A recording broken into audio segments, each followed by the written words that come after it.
Bonjour, aujourd'hui j'ai le plaisir d'évoquer avec vous une des caractéristiques de notre parcours e-learning formation DDA, le responsive design. Il existe aujourd'hui deux grands langages de programmation dans la conception e-learning, le format Flash et le HTML5.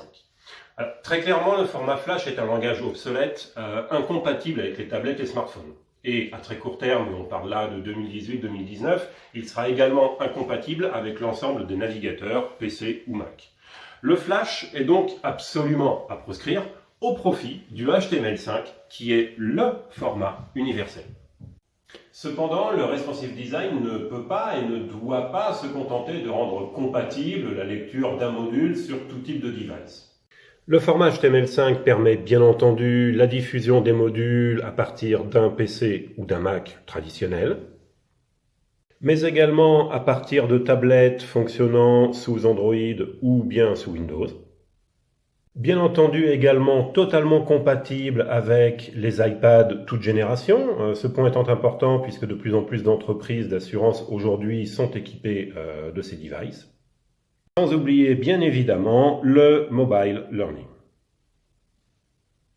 En synthèse, il n'est pas possible de dire aujourd'hui « mes modules sont responsives parce qu'ils s'affichent sur tous les écrans ». Non, c'est un peu plus subtil que ça. C'est en amont que le responsive design doit être défini et calibré. Ainsi, par exemple, en fonction des tailles d'écran, les contenus doivent s'adapter au device sélectionné.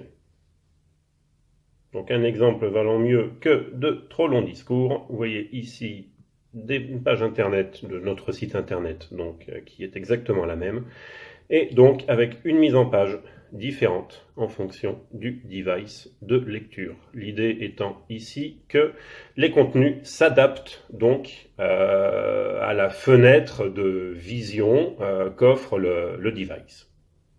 Pour être très concret, notre parcours de formation DDA pour sa partie e-learning mettra à votre disposition des modules e-learning qui seront optimisés pour être étudiés sur poste de travail, mais également des grains pédagogiques volontairement très courts et extrêmement précis au format micro-learning qui, eux, auront vocation à être visionnés sur smartphone, voire tablette. Et c'est là que l'ingénierie pédagogique appliquée au responsive design doit être parfaitement définie et doit nécessairement prendre en compte le device de destination qui sera privilégié. Donc, lorsque nous concevons un module de micro-learning, notre cahier des charges tient compte des spécificités des smartphones, à savoir interface épurée, police lisible, menu rétractable, médiatisation adaptée et navigation par scrolling en opposition à une navigation par tourne-page telle qu'on peut la trouver sur des modules pour PC avec le fameux bouton suivant. En résumé, le responsive design, et c'est notre conviction forte, permet à la formation de s'adapter pleinement aux différents devices existants, ainsi qu'aux habitudes de consultation et de consommation de l'information, telles qu'elles ont été transformées au fil du temps, les réseaux sociaux en étant, à ce titre, un bon exemple. Nous voici donc arrivés au terme de cette vidéo. Il ne me reste plus qu'à vous souhaiter une agréable journée et à vous dire à très bientôt pour une prochaine vidéo sur Formation DDA.